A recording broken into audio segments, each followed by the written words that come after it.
Сәлеметсіңдер ме балалар? Тапқыр қоян ертегісі. Аң патшасы арыстан барлық аңдарды жинап алып, мына қазандағы қайнап тұрған ыстық суды кімде-кім ішсе, соған арнайы сыйлық беремін деп шарт қойыпты. Аңдардың барлығы өжет болса да, батыр болса да, қайнап тұрған ыстық суды ішуге ешкімнің де батылы жетпепті.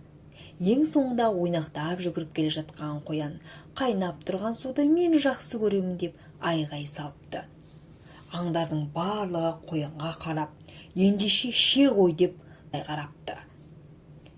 Қоян қатар-қатар тізілген аңдарды жағалай жүріп, қолындағы қайнап тұрған ыстық суды көрсетіп, көрдің бе, қайнап тұрған ыстық су, көрмей қалдым деме, көрдің бе, қайнап тұрған ыстық су, көрмей қалдым деме деп аңдардың барлығына жеке көрсетемін дегенше қазандағы қайнап тұрған ыстық су суып қалыпты.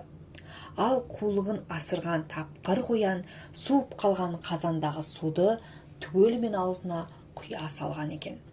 Аңдар қоянға қызыға қарап таңырқай қалыпты. Патшасы арыстан қоянды мақтай жөнеліпті.